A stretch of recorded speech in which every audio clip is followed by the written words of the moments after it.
We begin tonight with news from the THA minority.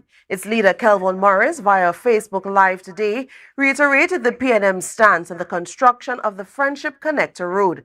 He said the party is not against the project. However, Morris accused the current THA administration of telling Tobagonians that the PNM is against it.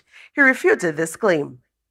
This road that is currently being constructed was part, not the entire, but it was part of it was actually part of the government's intention, in collaboration with the Tobago House of Assembly, to construct what the government, through the Ministry of Works and Transport. Morris stated that the previous name of the road was the A&R Robinson International Access Road.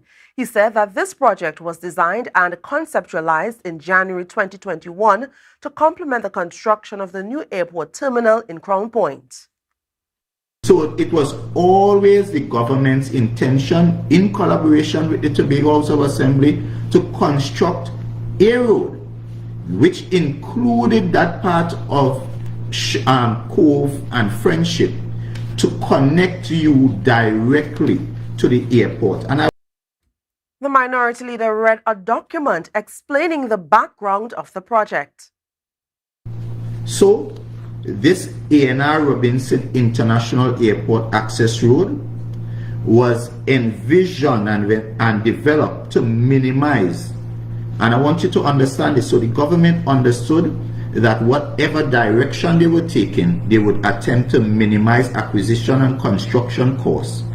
The Storbay Local Road will be upgraded as part of the overall project.